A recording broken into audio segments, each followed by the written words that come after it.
This is hashtag trending for Monday, July the 13th, 2026. Apple accuses OpenAI of systematic trade secret theft. TCS bets big on AI as the future of outsourcing. The UK regulator targets big tech over scam ads as pressure builds worldwide. And is digital burnout becoming the social media industry's next big challenge? Those are the headlines. I'm your host, Jim Love. Let's get into it. Apple has launched one of the most significant lawsuits yet in the AI hardware race, accusing OpenAI of orchestrating a coordinated effort to steal confidential technology and manufacturing secrets from the iPhone maker to accelerate development of its own consumer devices. The lawsuit, filed Friday in U.S. District Court in California, doesn't describe a single rogue employee.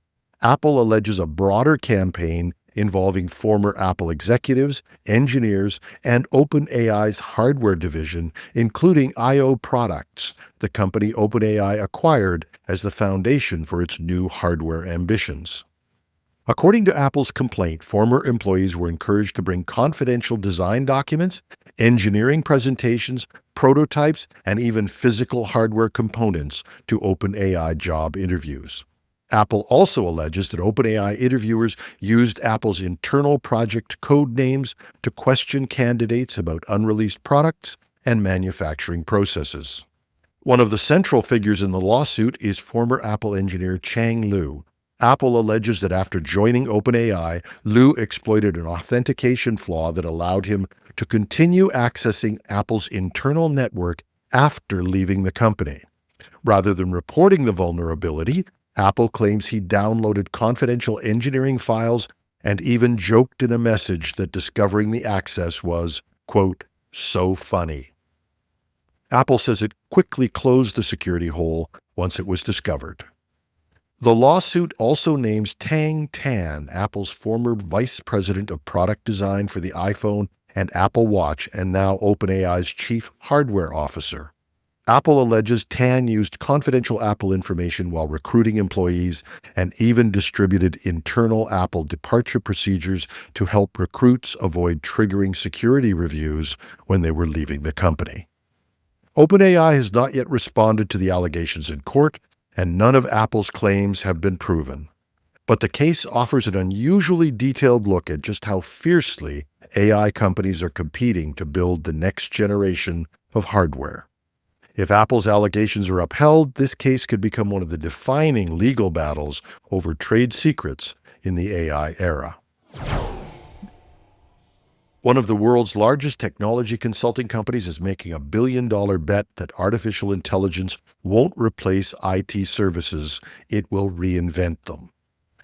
India's Tata Consulting Services, or TCS, says it's building a team of as many as 8,900 forward-deployed engineers. These are AI specialists who work inside customer organizations, helping businesses connect AI models to existing systems, manage data, and turn promising demonstrations into production applications. The role isn't new. Companies like OpenAI, Anthropic, and Microsoft have all been expanding their own forward-deployed engineering teams. The idea is simple. Getting customers real value from AI often requires experts working alongside them, not just selling them a model. Those engineers also become a valuable source of feedback, helping shape future products and identify entirely new business opportunities. What's different here is who's embracing the model.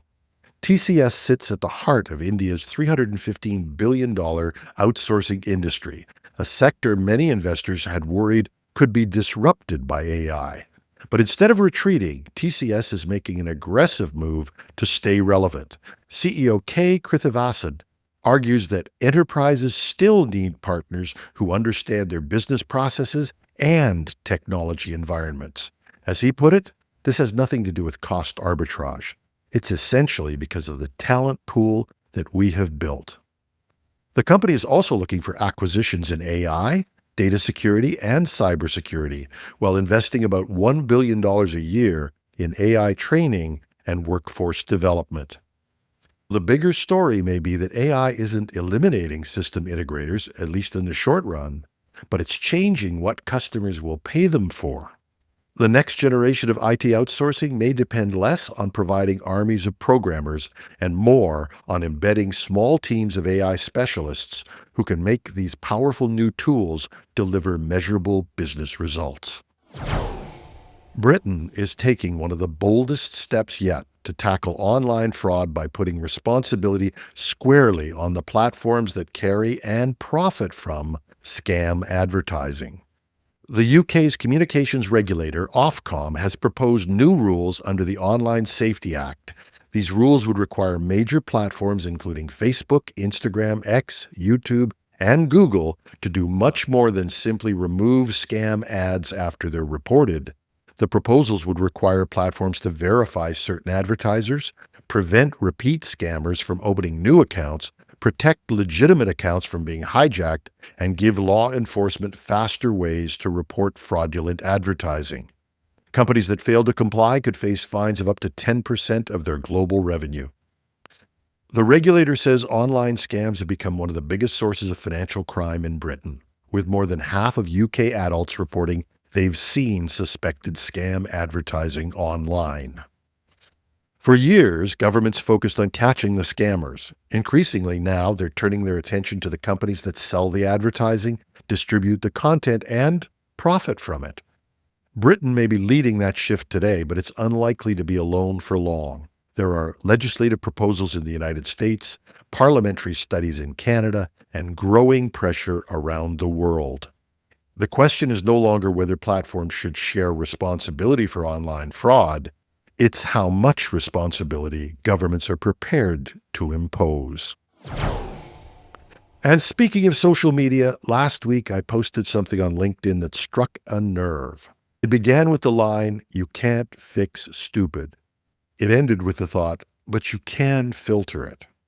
I was talking about how LinkedIn, the last social platform I still use regularly, has become overwhelmed by politics and conversations that are frankly poisonous and have little to do with business. Judging by the response, a lot of people seemed to feel the same way. So when I saw a new survey on digital burnout from a privacy company, Incogni, I took a closer look. The survey covered 1,000 adults and asked about their relationship with social media. More than half said maintaining an online presence now feels like work. 55% said they post less on social media than they did 5 years ago. Nearly half said they've deleted at least one social media or messaging app because it was causing them stress or anxiety. And the survey also explored the emotions behind their behavior. Many respondents described feeling overwhelmed by the constant flow of information, frustrated by toxic online discussions, mentally exhausted by endless notifications, and anxious about the pressure to remain connected through all that. Interestingly, young adults reported the highest level of digital fatigue, but the feeling cut across every age group. Now, is this a definitive scientific study? Maybe not. But it does seem to capture what my earlier post tapped into and what a lot of people seem to feel. For years, social media companies have measured success by how long they could keep us engaged. It didn't matter how they did it, and rage was one of the methods. Today, many people seem to be asking a different question.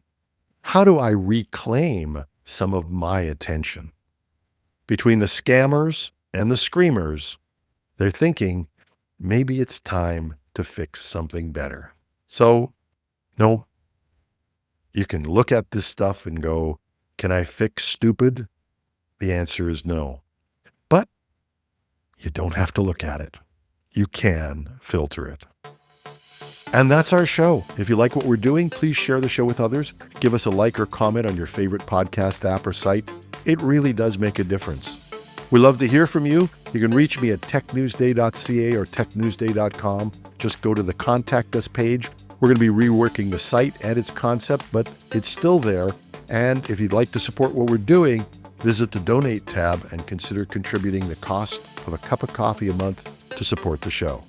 And if you're watching this on YouTube, just leave a comment under the video. Your feedback is always appreciated. And, hey, your contributions would be gratefully accepted as well. I'm your host, Jim Love. No matter whether we hear from you or not, have a marvelous Monday.